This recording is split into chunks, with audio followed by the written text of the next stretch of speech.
कभी बताएंगे, आज समय नहीं। 4 घटक बताए मैंने देश के। पहला घटक क्या था?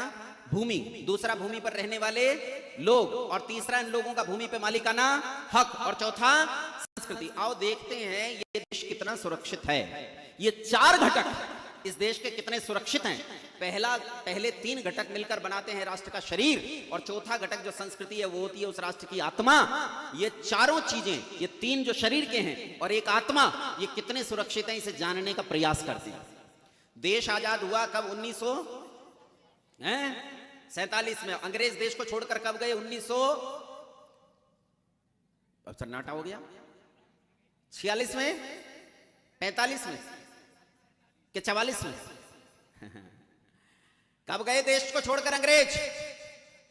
एक महान आदमी इस देश में आए, उनके आने के बाद उन्होंने आंदोलन इस देश में खड़े किए। मैं बहुत सम्मान करता हूं आदरणीय महात्मा गांधी जी का। आदरणीय महात्मा गांधी जी ने इस देश में स्वतंत्रता का आंदोलन छेड़ दिया। स्वतंत्रता का आंदोलन इतना प्रबल हुआ कि अंग्रेजों के अंत तक घुटने कांप उठे और वो इस देश को छोड़कर चले गए। मित्रों, बंधुओं, जिस समय गांधी जी आए पूरा देश गुलाम था। गांधी जी की बहुत बढ़िया सत्याग्रह इस देश में शुरू किया। उन्होंने अपना प्रतीक बनाया चरखे को, और उन्होंने चरखा चलाया। अंग्रेज कांपने लगे। चरखे को उन्होंने दूसरे गियर में डाल दिया। अंग्रेजों के पांव उखड़ गए। धीरे धीरे चरखा तेज होता गया और अंग्रेजों को लगा भारत में रहना असंभव है, वो देश को छोड़कर चले गए। ऐसी एक कहानी लोग बताते हैं, लेकिन कुछ और भी लोग हैं जो इस कहानी को नहीं मानते। वो दूसरे 4 कारण बताते हैं कि देश को अंग्रेजों को छोड़कर जाने के 4 कारण थे। पहला कारण ध्यान से सुनो, सेकेंड वर्ल्ड वॉर।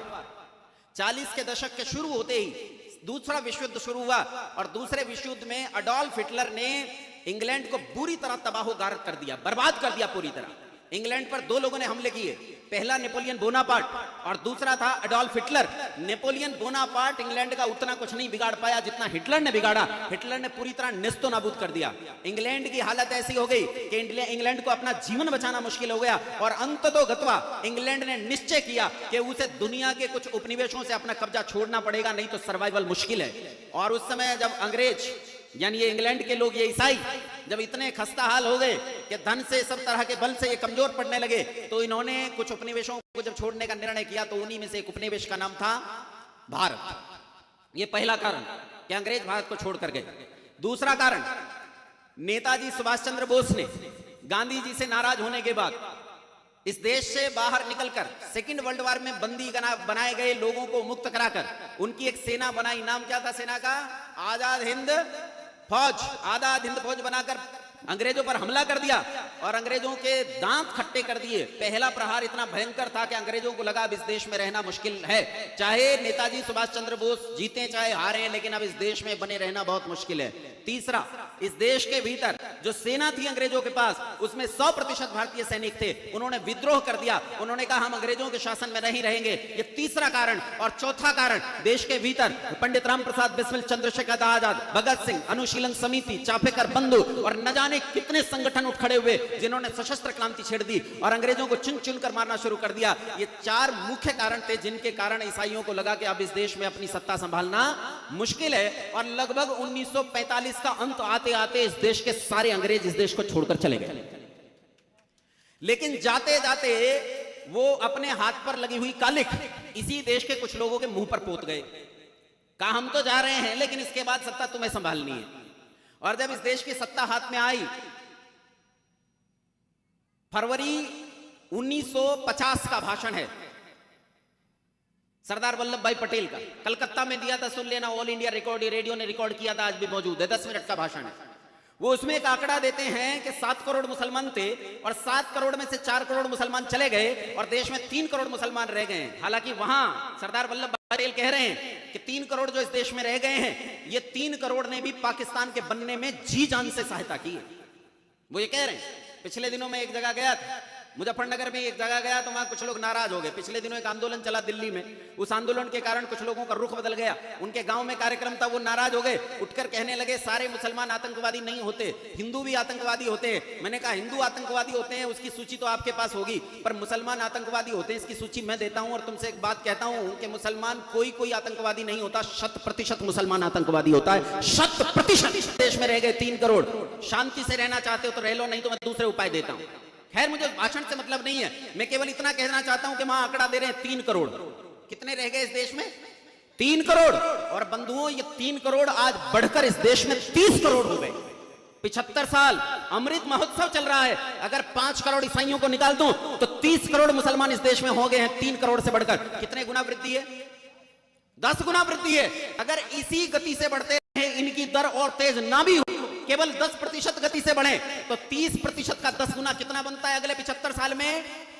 अरे 30 करोड़ गुना 10 करोड़ बोलो, 300 करोड़। तब बना लेना मुख्यमंत्री, प्रधानमंत्री। किसे बनाओगे और क्या करोगे, कैसे इस देश की रक्षा करोगे? 1947 में आजाद हुए इस देश के भीतर जो जहर रह गया था, वो जहर आज फैलकर 10 गुना हो गया है और पूरे देश में इस जहर की फसलें आज लहलहा रही हैं। देश के चप्पे चप्पे पर मस्जिद और मदरसों से आंट दिया गया है। इन मदरसों में डॉक्टर तैयार नहीं होते, इंजीनियर तैयार नहीं होते, इनमें साइंटिस्ट तैयार नहीं होते, इनमें पायलट तैयार नहीं होते। इन मदरसों में केवल एक ही विचारधारा तैयार होती है, भारत तेरे टुकड़े होंगे इंशाअल्लाह, इंशाअल्लाह। ये यही विचार कायम करते हैं। पाकिस्तान लिया था कैसे? वो तो हाथ जोड़ के ले लिया था। और अब की बार लोकतांत्रिक तरीकों से तुमसे न जाने कितने पाकिस्तान लिए जाएंगे, न जाने कितनी बार इस देश को तोड़ा जाएगा। जो आदमी कैम्ब्रिज यूनिवर्सिटी में बैठकर कहता है कि भारत टुकड़े टुकड़े राज्यों का संघ है, उसी के चेले जेएनयू में खड़े होकर कहते हैं भारत तेरे टुकड़े होंगे इंशाअल्लाह, इंशाअल्लाह। वो सही कह रहे हैं, वो सही कह रहे हैं। क्योंकि तुम्हारी दशा यह है, केवल जमीन तुम्हारे हाथ से नहीं गई है, तुम्हारा समाज तुम्हारे हाथ से चला गया है। कौन लोग हो तुम? कौन हो तुम? अरे कौन हो तुम?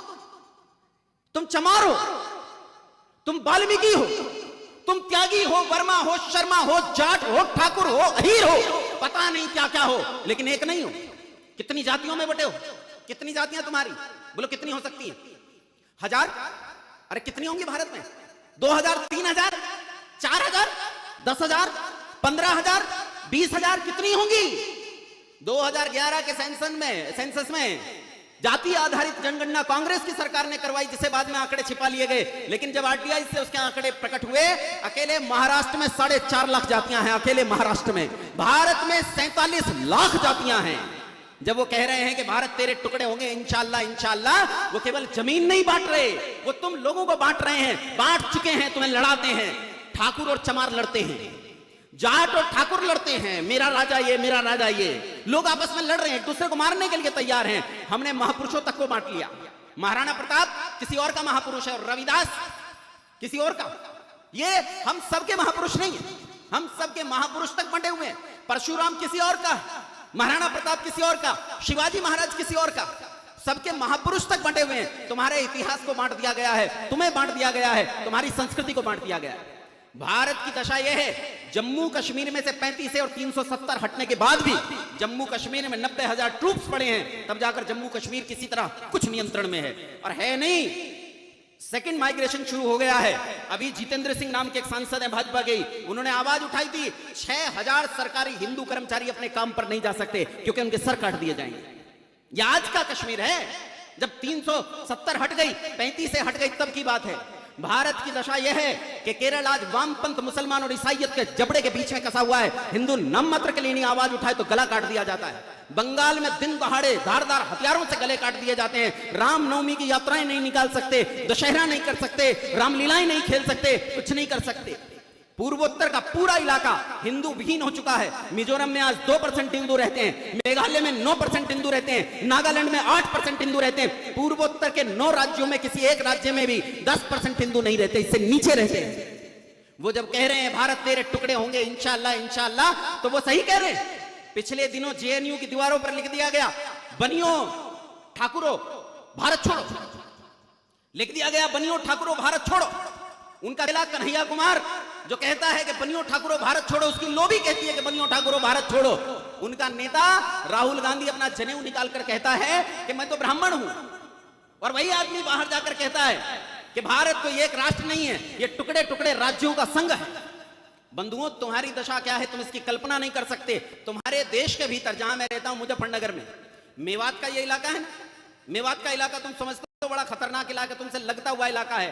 अरे जितने तुम मेवात में सारे लिए हो, इतने तो हमारे एक मोहल्ले में घूमते हैं, एक मोहल्ले में। 1913 में दंगा हुआ, हिंदू मुस्लिम दंगा, 5 AK-47 बरामद हुई, जो दुनिया की किसी फैक्ट्री में नहीं बनी थी। अब वो कट्टे नहीं बनाते मित्रों, कट्टे नहीं बनाते, उनका लोहार अब AK-47 बनाता है। तुम्हारे घरों में तो नाक काटने का चाकू नहीं मिलेगा। तुम्हारा बालक चींटी देखकर छत पर चढ़ जाता, मम्मी। यह हालत है। हमने अपने बालकों को लड्डू गोपाल बना दिया, उन्हें गोद में लेकर घूमते हैं, उनमें वीरत्व का कोई भाव पैदा करने का प्रयास नहीं करते, सोचते नहीं है कि कैसे राष्ट्र की रक्षा होगी।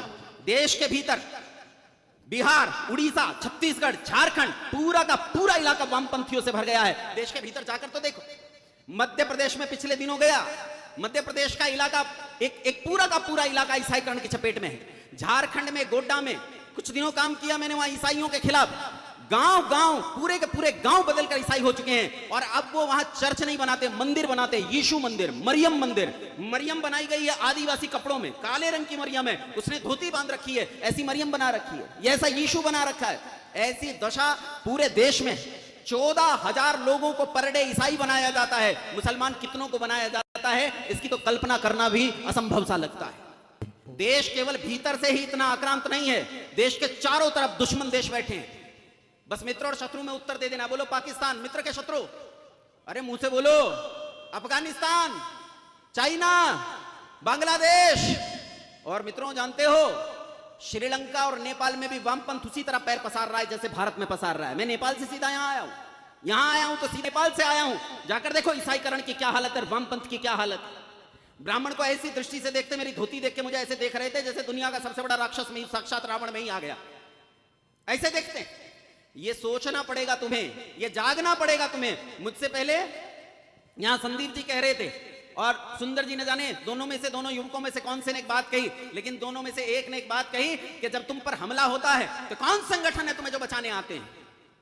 कर तुम्हारी मां बहन बेटियों को बचाया जाता है। न जाने कितनी मां बहन बेटियां अस्मिताएं तार तार करके उन्हें बर्बाद किया जा रहा है, उन्हें भगाया जा रहा है, मुसलमान बनाया जा रहा है। तुम्हारे लड़के भगाए जाते हैं, तुम्हारी लड़कियां भगाई जाती हैं, उन्हें मुसलमान बनाया जाता है। हम अपने समाज की रक्षा नहीं कर पाते। तार घटकों में से कोई एक घटक भी सुरक्षित नहीं है। आज समय नहीं है। आदरणीय स्वामी जी हमारे बीच में उपस्थित हुए, फिर कभी समय रहेगा तो जरूर राष्ट्र का चित्र आपके सामने खींचने का प्रयास करूंगा। बहुत धैर्य से आपने सुना, बहुत धन्यवाद। आप सभी को सादर